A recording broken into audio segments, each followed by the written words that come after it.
As forest fires rage on in Dersim for weeks on end, locals criticise government officials for remaining indifferent to the fires and ignoring their repeated calls for intervention.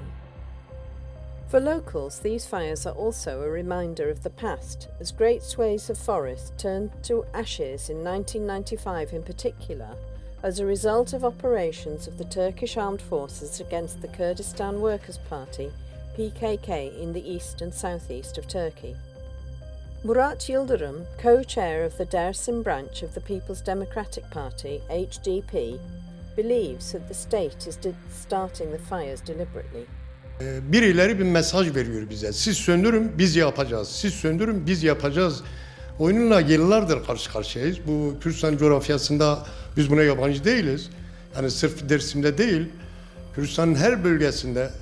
Meanwhile, Zeynel Örnek, Management Committee member of the Ovacık District branch of the HDP, says that they have witnessed forests being burnt as a result of military operations.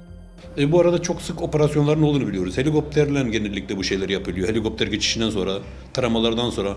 Helikopterde atılan kurşunlar mıdır yoksa özel bir mühimmat mı kullanılıyor? Bu şeylerden sonra yangının çıktığına tanığız biz, biliyoruz bunu.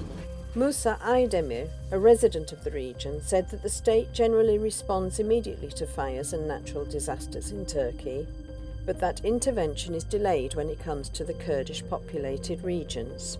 Başka yerde çok hızlı bir şekilde müdahale ediliyor. Burada maalesef yani vatandaşın, buradaki doğa severlerin harici yani pek o kadar şeyi yok yani. In Dersim, forest fires, many of which are caused by shelling during Turkey's military operations, continue to rage. A forest fire which broke out on the 17th of August after a military operation in the countryside of Hozat district was brought under control on its 15th day.